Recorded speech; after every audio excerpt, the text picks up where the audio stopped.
આજે દેશભરમાં આઈએમએના ડોક્ટર્સની હડતાલ. કલકત્તાની આરજીકર હોસ્પિટલમાં હુમલાને લઈને ડોક્ટર્સમાં રોષ છે. આઈએમએના ડોક્ટર્સ કામગીરીથી આજે અડગા રહ્યા.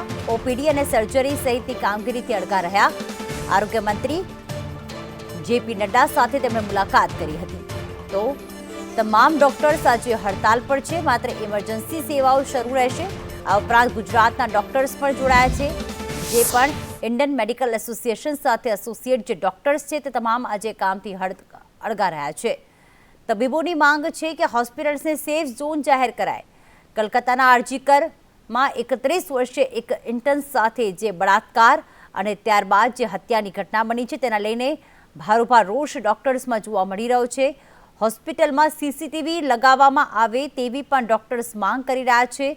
સાથે તબીબોની એ પણ માંગ છે કે કેન્દ્રીય સ્વાસ્થ્ય સુરક્ષા અધિનિયમની તેમને ખાતરી અપાય, કારણ કે જે મેડિકલ સ્ટુડન્ટ્સ હોસ્પિટલમાં નાઇટ ડ્યુટી કરી રહ્યા છે તેમની સુરક્ષાનું શું?